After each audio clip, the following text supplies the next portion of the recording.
Isang mapagpalang linggo po sa lahat. Ako po si Ana and welcome to Beginnings Church Online Worship Service.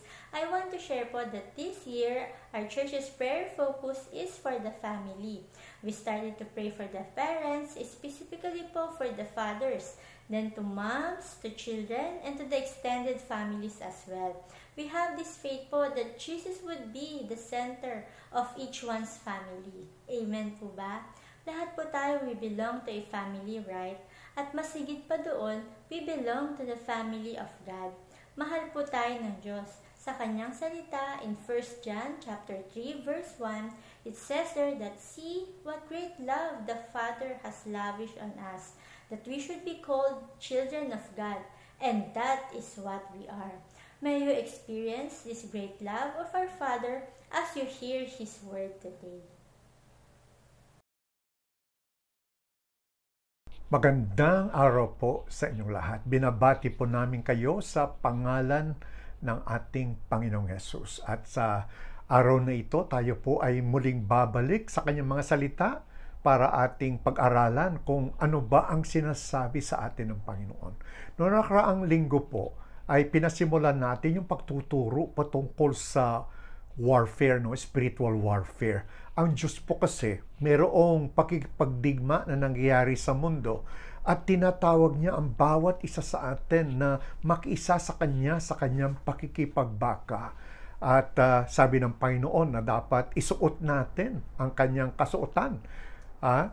We need to put the full armor of God kasi po ang ating kaaway, hindi po siya physical na kaaway, kundi isang masamang spirito na kumikilos sa mundo. Kaya ang bawat isa sa atin ay binigyan ng Panginoon ng kasuotan upang tayo ay makakatayo, makakapanaig at patuloy na tatayo para sa Panginoon. Ngayon po, gusto ko pong tingnan natin ang unang 4 na verses ng Ephesians chapter 6. At dito makikita natin yung panawagan ng Panginoon na makisama sa Kanya sa pakikipagbaka para sa pamilya.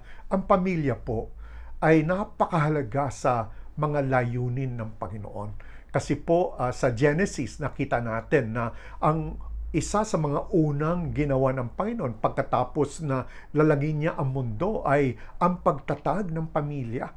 No? At from this one family sa Genesis ay gagawa ang Panginoon ng isang malaking pamilya. Kaya pagdating po sa aklat ng Revelation ay makikita mo yung isang pamilya na ginawa ng Panginoon ay talagang magiging pagkalaki-laking pamilya. At ang mga pamilya na ito ay manggagaling sa iba't ibang kalahian, iba't ibang lugar, iba't ibang wika. Pero merong pagkakaisa sila at ang pagkakaisa na ito ay ang pagmamahal at pagsamba sa ating Panginoong Yesus. Ang salita po ng Panginoon ngayon ay babasahin ko na po at titignan natin dito sa Ephesians chapter 6. Sabi dito, "Mga anak, sundin ninyo ang inyong mga magulang sa Panginoon." Yan, isa sa mga mission natin yan. Ano po? Kung papaano magpapalaki ng mga anak na sumusunod sa mga magulang. Bakit daw po? Sapagkat ito ang nararapat. Verse 2, "Igalang mo ang iyong ama at ina." Ito ang unang utos na may kalakip na pangakong ikaw ay giginhawa at hahaba ang iyong buhay sa lupa. Hallelujah. Verse 4 po, mga magulang. O kaya, mga tatay. Yan po ang sinasabi sa verse 4. Mga magulang, huwag kayong gumawa ng mga bagay na ikagagalit ng inyong mga anak. Sa halip, palakihin ninyo sila ayon sa disiplina at katuruan ng Panginoon. May 4 po tayong pag-uusapan ngayon mula sa kanyang mga salita at ito ay patungkol sa family warfare, pakikipaglaban, pakikipagdigma para sa ating mga pamilya. Ang una po, gusto ko pong makita natin yung hamon, the challenges that we face with regards to the family. Yung pangalawa, yung tools po, yung mga instruments, yung mga kagamitan na pinagkaloob sa atin ng Panginoon para tayo po magtagumpay tayo sa pakikipagdigma na ito. Yung pangatlo po, meron pong strategiya, meron pong wisdom si God na sinabi niya dito kung paano gawin ang kautusan niya para sa mga pamilya, para tayo po ay magkakaroon ng mga anak who will honor their parents and who will obey their parents, that will bring about healthy families for the Lord. At yung panghuli po, gusto ko pong ipakita yung pag-asa na nanggagaling sa magandang balita. So, ating pong tingnan una sa lahat yung hamon. Yung hamon po para sa pamilya ay talagang, ang pamilya po ay talagang pinagtutuunan ng kaaway. Talagang gusto niyang wasakin ang pamilya. Yung kanyang ginawa yung sa Genesis chapter 3 na ang atake na ginawa nung snake god, yung sawa, na itong sawa na ito ay kumakatawan sa kaaway ng Diyos na si Satanas. Ang una niyang ginawa ay ang wasakin ang marriage, wasakin ang pamilya na itinatag ng Panginoon. At mula noon hanggang ngayon, ganun pa rin po ang ginagawa ng kaaway. Dito nga po sa Ephesians, meron tayong makikita na kalagayan ng pamilya na talagang it is very concerning, talagang it's a cause of concern. Sa Ephesians chapter 2, he talks about people, kasama dito yung mga pamilya, yung buong sangkatauhan na nasa ilalim ng kapangyarihan ng kaaway. At ang particular na sinasabi doon, the prince of the powers of the air, parang yung media, parang yung kalawakan, yung parang the air, yung mundo po, Satan is called the god of this world. Kasi po, siya po talaga napakakapangyarihan. He's a deceiver, at ang dami pong tao ang dinideceive ng kaaway. At isa po yan sa mga hamon sa atin, na punong-puno ang mundo ng mga tao na pinamumunuan ng kaaway. Sila po ay mga bilanggo ni Satanas. Dati ikaw at ako ay mga bilanggo, pero salamat sa Panginoon na tayo po ay pinalaya na ng ating Panginoon. Isa pa po dito, mga pamilya na hindi kabilang sa pamilya ng Diyos. Can you imagine that? What a waste, na ang isang pamilya na binuo ng Panginoon, pero it becomes a family that is unrelated to God's family. Walang connection sa mga layunin ng Panginoon. At hindi lamang yan, talagang mga pamilya na there's a lot of deception, there's a lot of ruined relationship, wasak na mga relasyon sa mga pamilya. Parang ngayon po, parang ngayon yung nangyayari sa Ephesus, ay nangyayari din ngayon. Hindi ko po alam kung nabasa ninyo, nalaman ninyo. Sa India daw, merong isang tatay na pinugutan niya yung ulo ng kanyang anak, yung babae niyang anak. Kasi po ayaw niya yung boyfriend ng anak. Can you imagine? Can you imagine this? What kind of dad is that? What kind of culture is that? Na papatayin mo yung anak mo dahil hindi mo gusto yung kanyang boyfriend. Wow. Well, that's only a symptom, po. Talagang larawan yan ng ating mundo na winawasak ng ating kaaway. Doon po sa Ephesians chapter 5 naman, merong implikasyon na may mga families that are not functioning well. Yung mga dysfunctional families, mga tatay na dapat nangunguna, pero wala mga absentee dads, yung mga sa halip na yung mga nanay at saka yung tatay together are working for the good of the family, nag-aaway, naghihiwalay. Yung maraming mga tatay, they nangapit bahay, hindi sila sumakabilang buhay. Mahirap yun, po. Pero mas masakit yung sumakabilang bahay at isa po yan sa mga challenges sa ating mga buhay. Paano magkakaroon ng mga tatay, mga kalalakihan who are faithful to their promises, na sila po ay promise keepers, that they are faithful to their promises, to their vows. And meron ding mga pamilya, yung mga anak, mga magulang at mga anak nag-aaway-away, mga anak na galit sa kanilang mga magulang at mga magulang na disappointed sa kanilang mga anak. So there is a breaking of the families. May I add also a current problem sa pamilya ngayon. Ngayon po si Satanas talagang, I think, yung nangyayari sa mundo natin ngayon na ang mga lalaki at kapwa lalaki ay pwede na mag-asawa, o kaya yung babae at kapwa babae ay mag-aasawan. I think this is also part of the family breakdown na dapat pansinin po ng mga tagasunod ng ating Panginoong Hesus. Isa pa po yung problema ng mga live-ins po. Mga kabataan, mga mag-asawa, nagsasama po sila, nakakaroon sila ng mga anak, at pero hindi sila kasal. Can you imagine? Alam po niyo ang tawag ng Bible po dito, mga minamahal, ang tawag po ng Diyos dito, this is sin. Ito po ay kasalanan. We cannot allow this to happen. Kapag ang pamilya po natin ay may ganito, we have to pray, we have to ask God to give us wisdom kung paano ma-correct, paano maayos ang mga malaking problema na ito, sapagkat ito po this is direct disobedience to the will of God. Hindi po ito kalooban ng Panginoon na mga tao ay nagsasama bilang na parang mag-asawa pero hindi naman po sila kasal.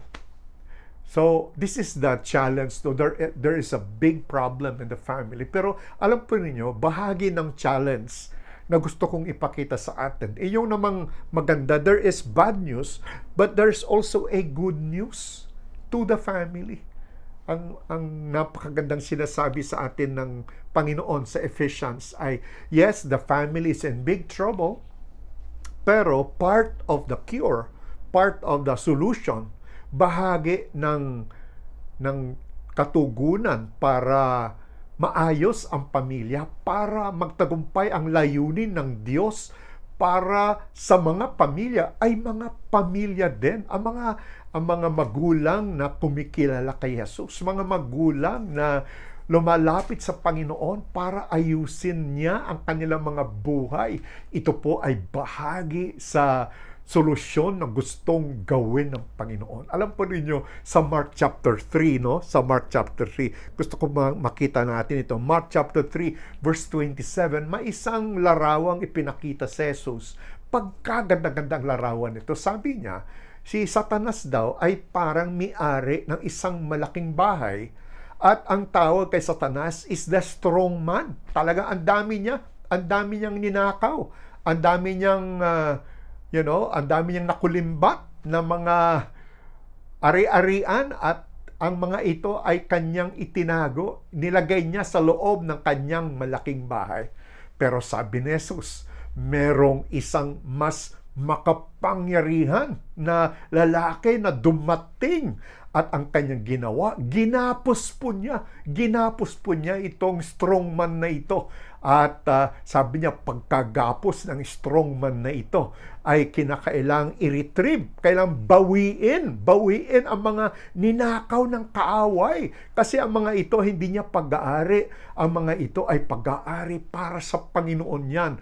Pero ito ay ninakaw ng kaaway sa pamamagitan ng deception. At alam po ba ninyo kung ano ang sinasabi ni Jesus? Ang sinasabi po niya na dahil sa kanyang pagparito sa mundo, dahil sa kanyang kamatayan sa krus ng Kalbaryo, ang strong man na ito ay kanyang ay tinalo po niya, kanyang binilanggo po niya ito. At ngayon sinasabi ng Panginoon, panahon na para i-retrieve, panahon na para bawiin ang mga ninakaw ng kaaway. Kailangang pasukin ang kanyang bahay at para bawiin ang mga ninakaw ng kaaway. Kaya ito po yung ating pinag-uusapan.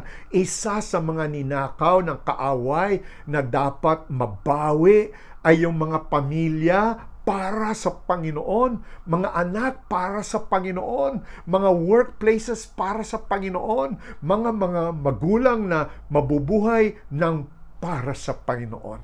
So, yung pangalawa po, ano po ang resources na pinagkaloob sa atin ng Panginoon? Ang resources po ay makikita natin sa Ephesians chapter 6 at pinag-usapan natin ito pahapyaw last week.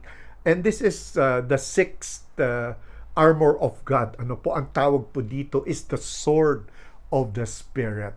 Yung 5 na armor of God, yung belt of truth, yung breastplate of righteousness, yung shoes of readiness to preach the gospel of peace, yung pong shield of faith para lahat ng mga arrows of the enemy that will make you doubt God, that you will be able to say no to them, that you will overcome all the attacks of the enemy. And then, of course, yung helmet of salvation.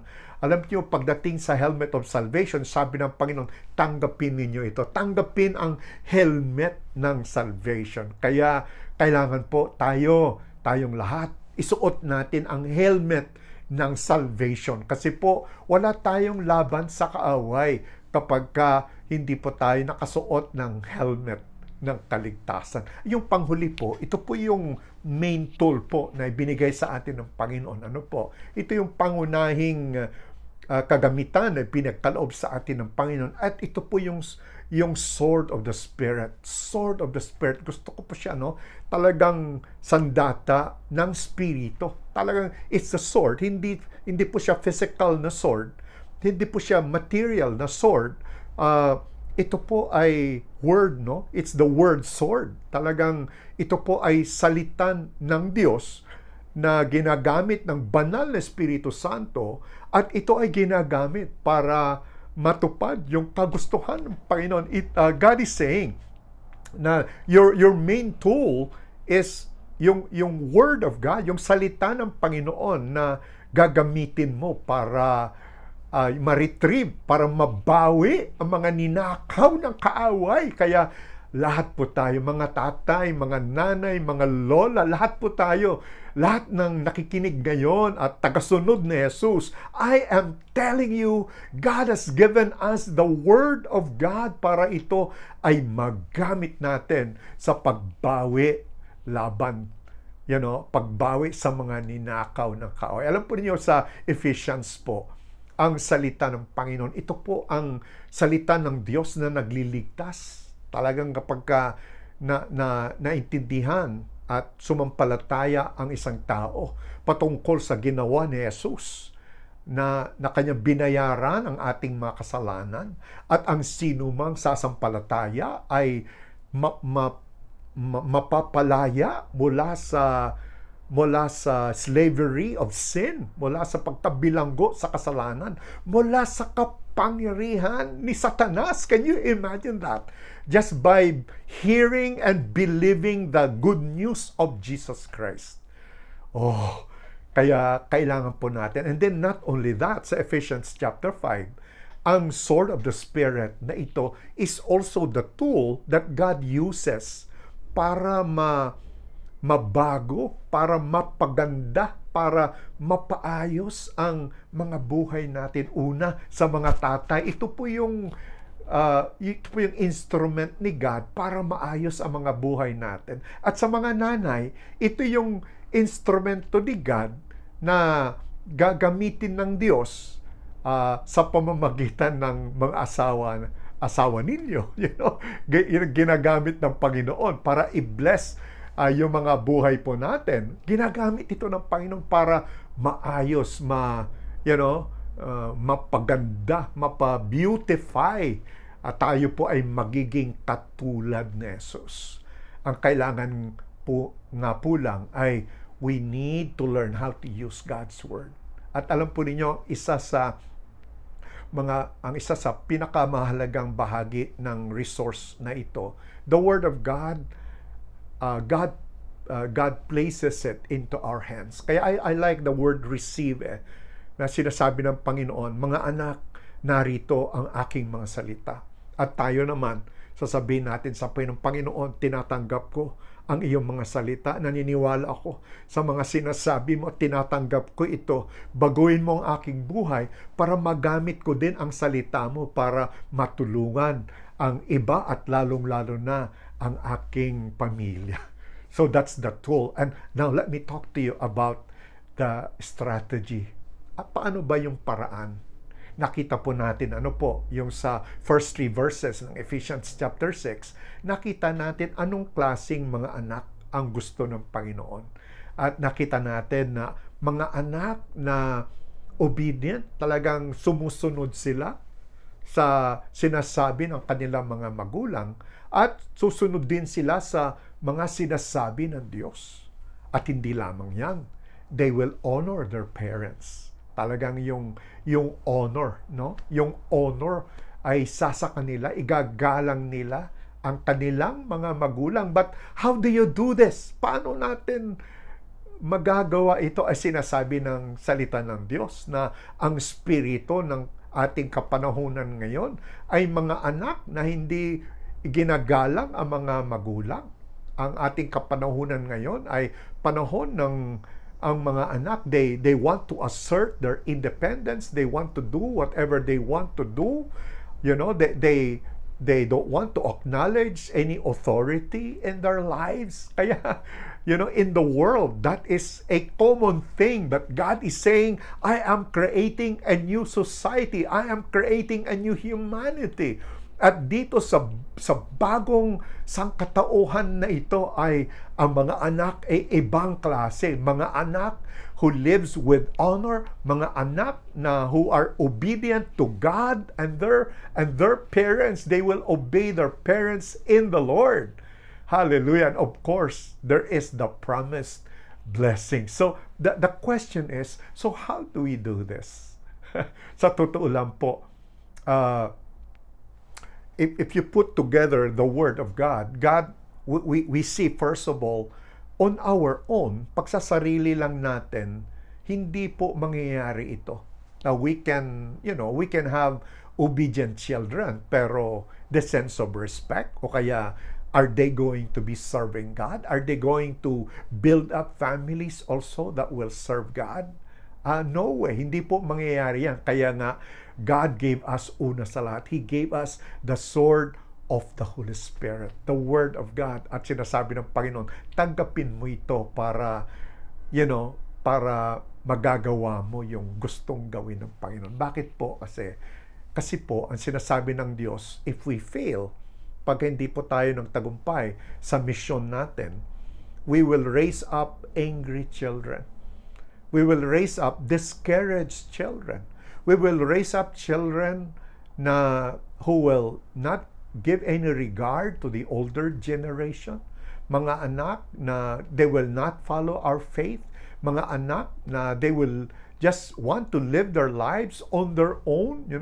They want nothing to do with us because wala They're angry, they're disappointed, they're bitter against their parents. So God gave us a strategy. Ang strategy po, ang keyword dito is balance. Dapat balanse.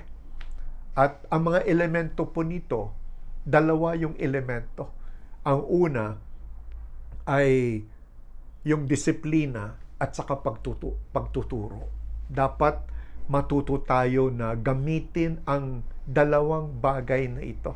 Actually, may pangatlo tatalakay din natin. Pero una, God is saying, we've got to instill discipline. Ang disiplina po ay kailan lalong-lalo kapag maliliit pa yung mga bata, they need to know what is right and what is wrong. They need to understand the boundaries. Dapat alam nila kung ano ang tama at kung ano ang mali. That's why the parents, they need to learn to say no. Parents, they need to learn to to stop the kid when the kids are acting or saying things that aren't true, that they are not growing as they should in the fear of the Lord. There has to be discipline that has to be applied to them, but you cannot over discipline them because they're humans. Kaya you need to know when, how much, and and you need to do it consistently. Kaya it takes a lot of mercy, wisdom, and grace galing kay God. And then of course, yung instruction, yung katuruan, our children, yung mga bata, they need to understand the why. Bakit? Sino ba si God? Ano ba ang kanyang kagustuhan? Kaya ang mga magulang po, if you don't know the Word of God, paano mo may tuturo sa mga anak mo ang salita ng Panginoon? Kung ikaw mismo ay, if you are a liar, how can you teach your kids honesty? If you are a irresponsible person, how can you teach your sons and your daughters to be responsible? And that's why we need to do it. We need to we need God first sa mga buhay natin so that we can teach a balance of discipline and instruction. And then, of course, kailangan din po yung balance in teaching them dependence at saka independence. Ang mga anak po natin, they depend on us when they are young. And that's why yung mga magulang po, we know of a lot of parents na, wow, they're so irresponsible. They don't provide for the family. So you have children who grow up without anything. Talagang nagugutom ang mga anak because sometimes the dad is not responsible. They don't do what they should do para ma-provide yung needs ng family. So ang mga anak early in life, they learn to take care of themselves. And wala na, they have not experienced what it means to be young at dependent sa kanilang mga magulang. So, that is a need for a normal human being. They need to experience being young and dependent. Kasi po, paglaki nila yan, they will also live that way with God. So, we've got to train them to depend on God. And of course, the other part is we need to teach them how to be independent. They cannot forever depend on us.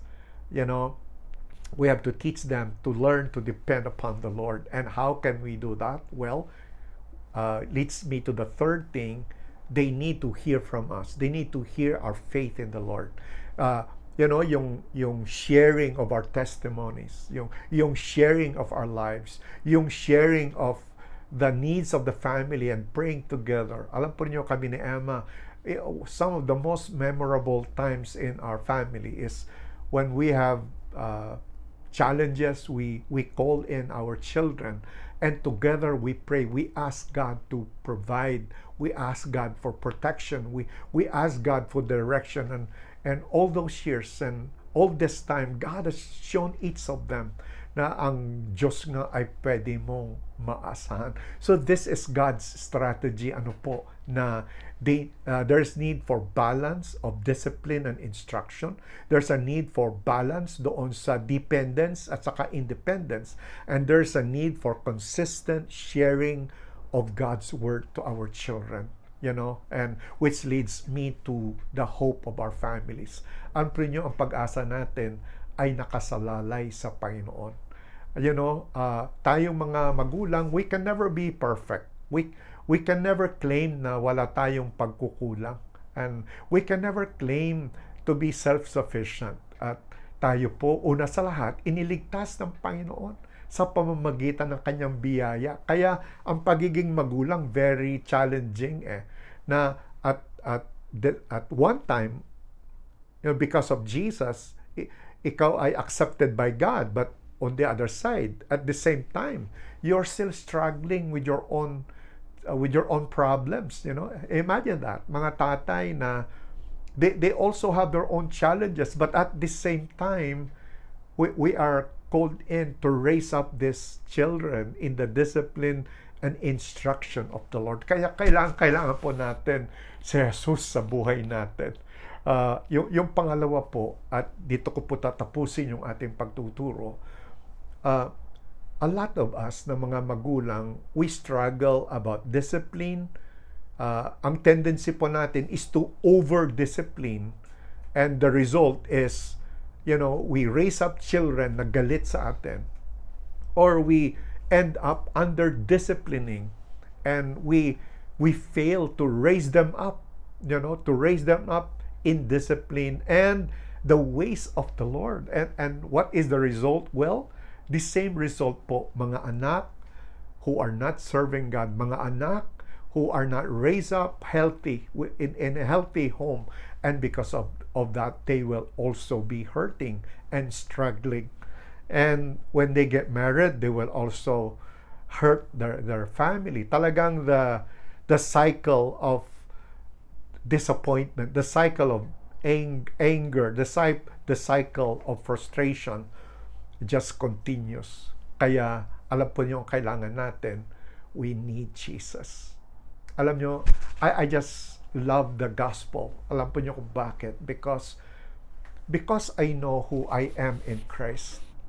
Alam ko kung sino ako sa Panginoon. Alam ni Emma kung sino siya sa Panginoon. Kahit, you long for the approval of your children. You long that they will like you. All of us, we all want our children to like us.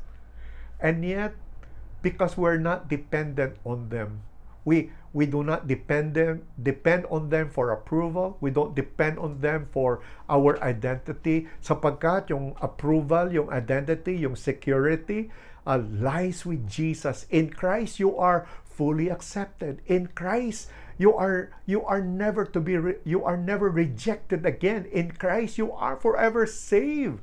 And because of this security, you can reach out in love, in humility. You can say, I'm sorry, I was wrong. You can call your children, and you can be honest with them without losing face. Alam niyo, mga anak natin, yung I'm sorry is not bad, because in their minds they will realize, ang daddy ko pala, ang tatay ko, ang mami ko pala, ang kuya ko pala, hindi siya perfect, but I know that my mom, my dad, my siblings, they love Jesus. And if they could say, I'm sorry, they are okay because of Jesus, I will also be okay because of Jesus. Hallelujah. I pray po na ma-encourage po kayo to really follow Christ. I pray for families today, especially sa mga tatays po, sa mga nanays. God calls us into this family battle, and our hope lies with the Lord Jesus Christ. Kung may mga pamilya po ngayon na narinig ninyo ang salita ng Diyos ngayon at alam ninyo that something needs to be done, I pray that God will give you wisdom. Kung kailangan po nyo ng advice, kailangan po nyo ng tulong, please reach out to us, because we want to be a blessing. Let me pray for you. Lord, in the name of our Lord Jesus Christ, sa pangalan ni Jesus, we just pray for the families today, families who are in the warfare, families who are being attacked by the enemy. Lord God, I thank you that there's going to be victory, there's going to be freedom, there's going to be healing, there's going to be joy in our families because of Jesus. Salamat, Panginoon. Ito pong aming dalangin sa pangalan ni Jesus. Amen. Hi, church. It's time for us to sing to the Lord once again and do it together. So let's put our hearts in the attitude of worship and give Him what He deserves.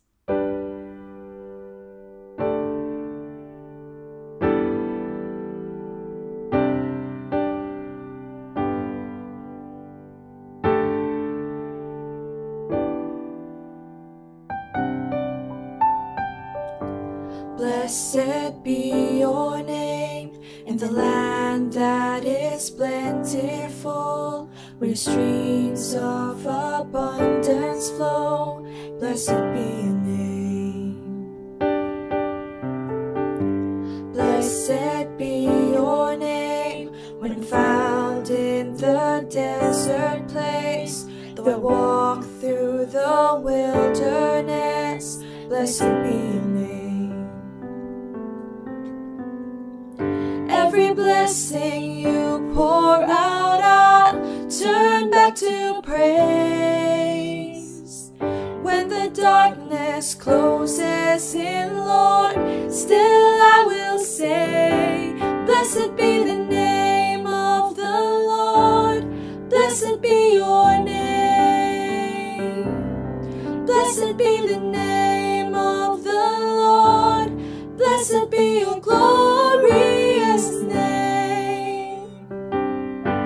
Blessed be your name, when the sun's shining down on me, when the world's all as it should be, blessed be your name.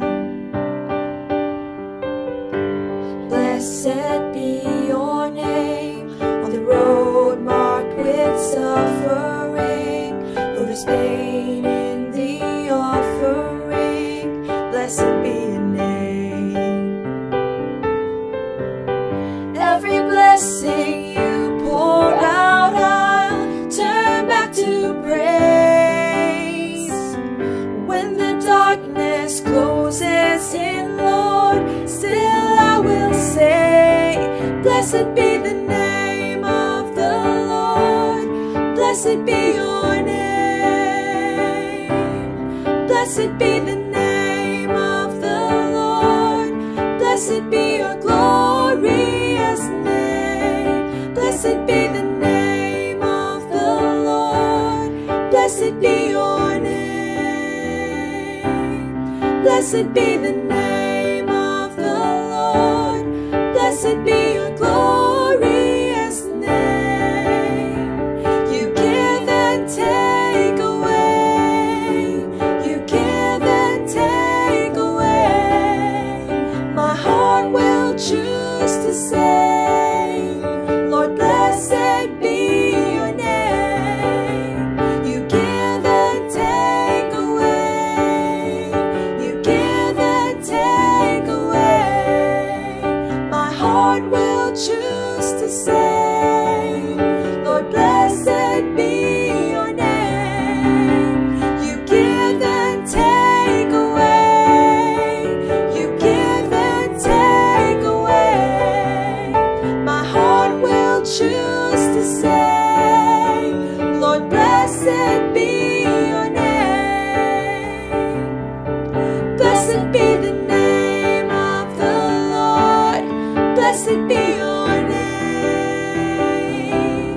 Blessed be the name of the Lord, blessed be your glorious name. Blessed be the name of the Lord, blessed be your name. Blessed be the name of the Lord, blessed be your glorious name.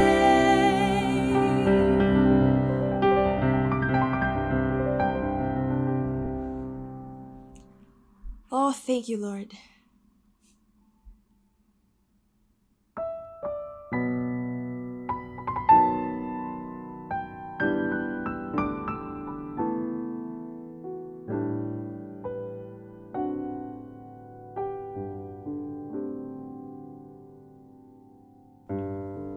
Let's sing You Are Beautiful. You are beautiful beyond description,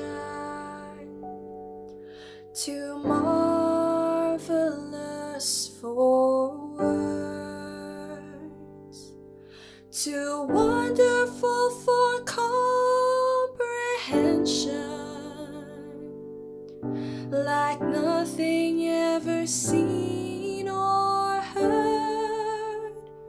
Who can grasp your infinite wisdom? Who can fathom the depths of your love? You are beautiful beyond description, majesty enthroned above. stand in awe of you. I stand in awe of you. Holy God, to whom all praise is due, I stand in awe of you.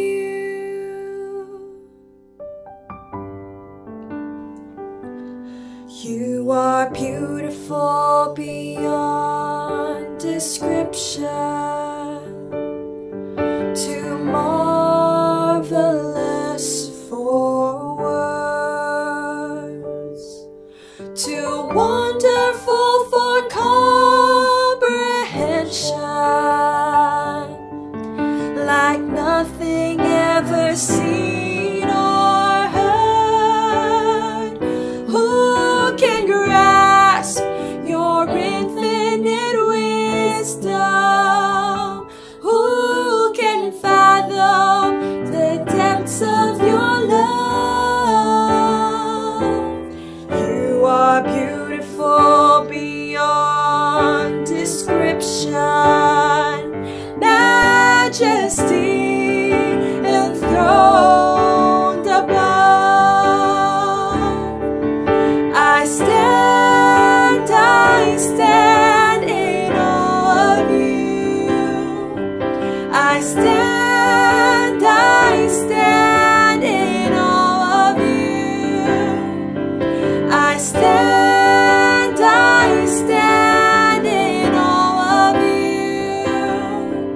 I stand in awe of you.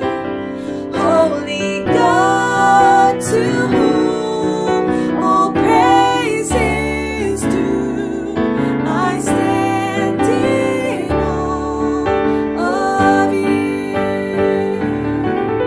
I stand in awe of you. I stand in awe of you. Holy God, to whom all praise is due, I stand in awe of you. Holy God, to whom all praise is due, I stand in awe of you.